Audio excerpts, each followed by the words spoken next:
मैरवा नगर के गोठनी मोड़ शिव मंदिर के समीप एक दुकान में ऑक्सीजन भरने के दौरान लीकेज होने पर सिलेंडर फट गया। सिलेंडर फटने से दुकानदार घायल हो गया। सिलेंडर फटने पर मार्केट में अफरा तफरी का माहौल कायम हो गया। हालांकि सिलेंडर फटने से उस दुकान में अंधेरा छा गया। घायल को निजी अस्पताल में इलाज के लिए भर्ती कराया गया, जहां हालत गंभीर होने पर उसे गोरखपुर रेफर कर दिया गया। घायल दुकानदार नगर के सकरा गांव के सुभाष सिंह बताए जाते हैं। स्थानीय लोगों ने बताया कि दुकान में organ, nitrogen, carbon dioxide gas रखा हुआ था, जो बहुत ही बड़ा हादसा होते होते बाल बाल बच गया। तो आपको एक बार फिर से बताते चले कि मैरवा नगर के गोठनी मोड़ शिव मंदिर के समीप एक दुकान में ऑक्सीजन भरने के दौरान लीकेज होने पर सिलेंडर फट गया।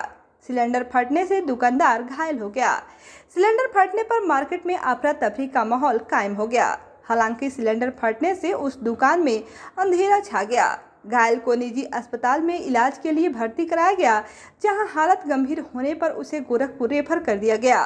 घायल दुकानदार नगर के सकरा गांव के सुभाष सिंह बताए जाते हैं। स्थानीय लोगों ने बताया कि दुकान में organ, nitrogen, carbon dioxide gas रखा हुआ था, जो बहुत ही बड़ा हादसा होते होते बाल बाल बच गया।